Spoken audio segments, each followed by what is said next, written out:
Two recent newspaper headlines highlight the government's continued lack of attention to what is truly important to hundreds of Caymanian families and businesses in the tourism sector.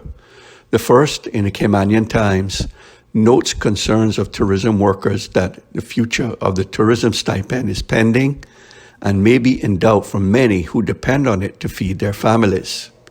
The second, in the Cayman Compass, reports that water sports businesses seek support as Omicron impacts recovery.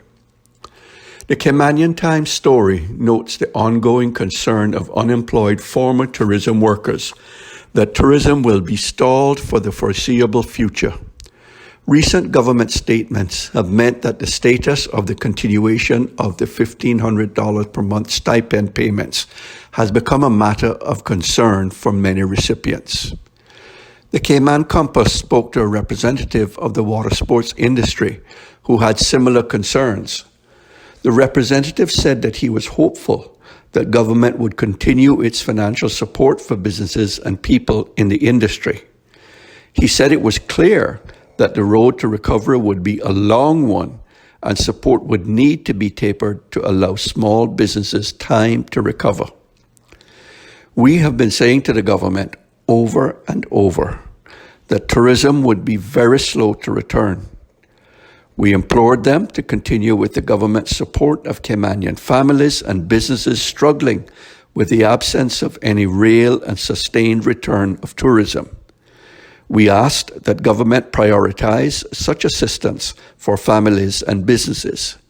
The money is there if government would put people ahead of ministers' pet projects. In response to questions from the media, the government stated that they were aware of the extent of the issues facing the sector, and they are in the process of determining the level, conditions, and duration of additional support that will be required this year. There is no reason for last-minute policy decisions. The government just passed their first budget, and the support for tourism workers and businesses should have been cemented in. This need has been evident for months.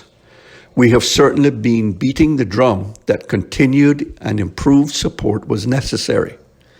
This packed government first tried to cancel support for tourism workers, and now it is late to again woefully understand the apparent needs of the industry as a whole.